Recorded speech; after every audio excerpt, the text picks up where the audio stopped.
No wonder? No wonder. This morning after locking my tablet, I returned to my room to find it turned on and displaying the search screen.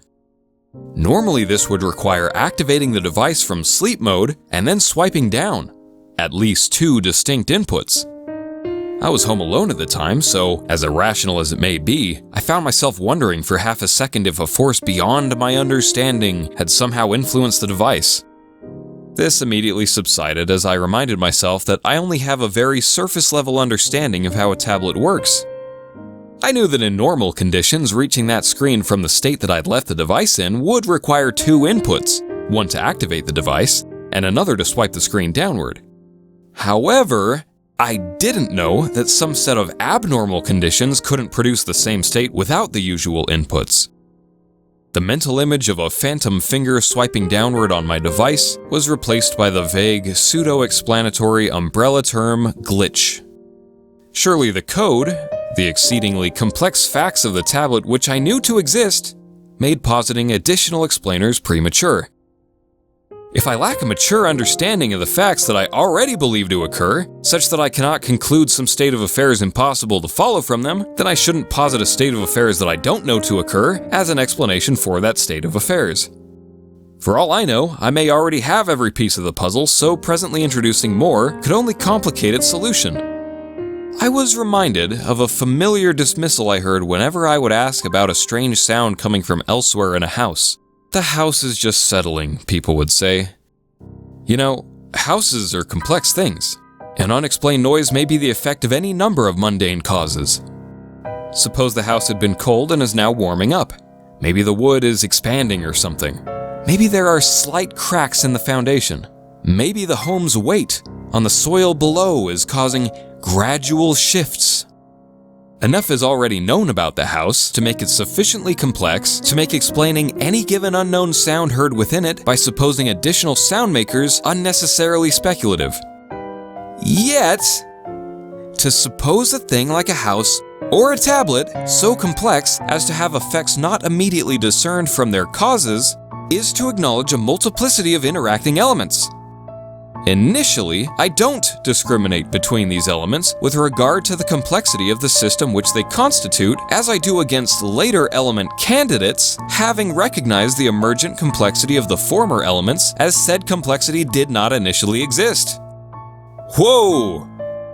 My ability to recognize the very constituents of a system as such is therefore biased by the wholly irrational axiom, first come, first serve. I won't consider the possibility of the sound attributed to a settling house, being caused by prancing ghosts on the floor above me, and this is not because I think I have evidence against the existence of prancing ghosts, but because houses are already mysterious enough as they are. The mere house is too much for me. I'm too simple to take the possible presence of ghosts into account, whether they're present or not. The mere tablet is too much for me as it is, so whether it's swiped by a phantom finger or not, I'll never know. What's more, the universe is far more dynamic a system than a tablet or a house. We observe apparent problems in our theory of gravity, yet we do not presume these problems to falsify the theory.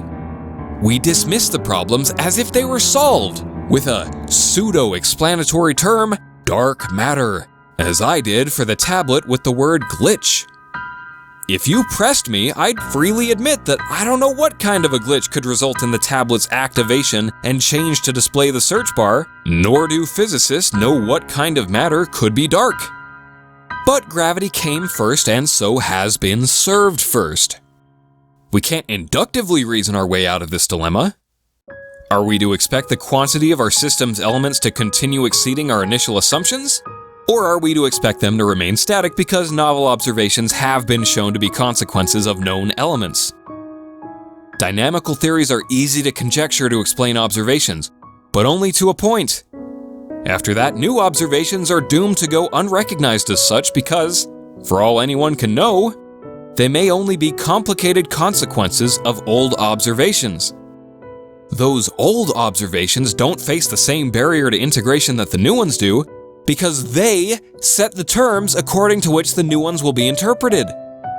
Our best scientific theories are accidents of history and are not owed entirely to careful discriminative engineering. I've come to call this the carbon arrow effect.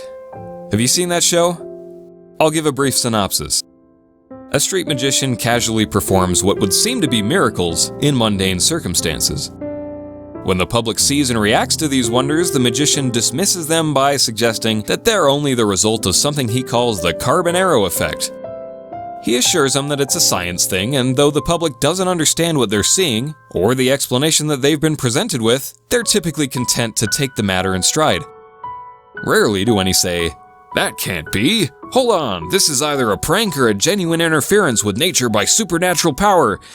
Rather, they just go, okay, the carbon arrow effect, yeah, I got it. My favorite instance of this has got to be when the magician replaces an inanimate object with a living animal and insists that the animal is the inanimate object. In such cases, while the non-explanation pacifies the fear of having witnessed the impossible, the wonder of seeing an animate creature remains. Ironically, it remains more powerfully than it would have had the creature been known to be alive from the start. If one believes that a turtle is a turtle or a duck is a duck, then one is not amazed to see it move and apparently sense and respond to the world. Yet when one believes that the turtle or duck is a mere lump of clay, moving in a scientifically predictable way called the carbon arrow effect, then the creature's apparent life is astounding and commands one's full attention. This is peak irony, as life is one of those things that lacks a scientific explanation. It should be no less amazing to see a duck move on its own when it's not thought to be inanimate, as we don't know what makes any creature animate to begin with.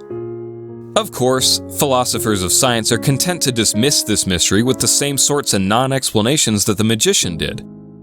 They'll say that life is emergent.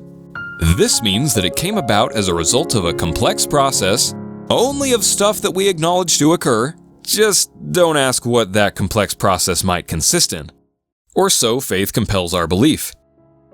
But I suppose our capacity to cope with the miracle of life is to be expected, as we're habituated to shrugging off a far greater miracle. We have no scientific explanation for why there is a world at all.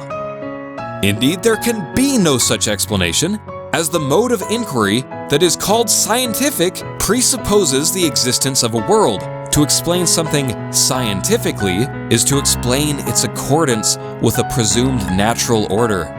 We cannot thereby explain that presumed natural order without begging to be granted that which is in question.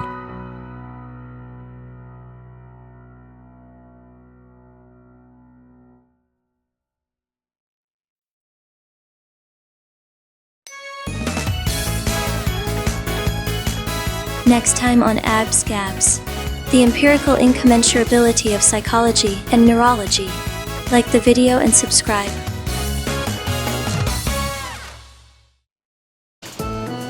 Yeah. He even blinks his eyes. Yeah. He starts to warm up a little. But still, I don't understand what can activate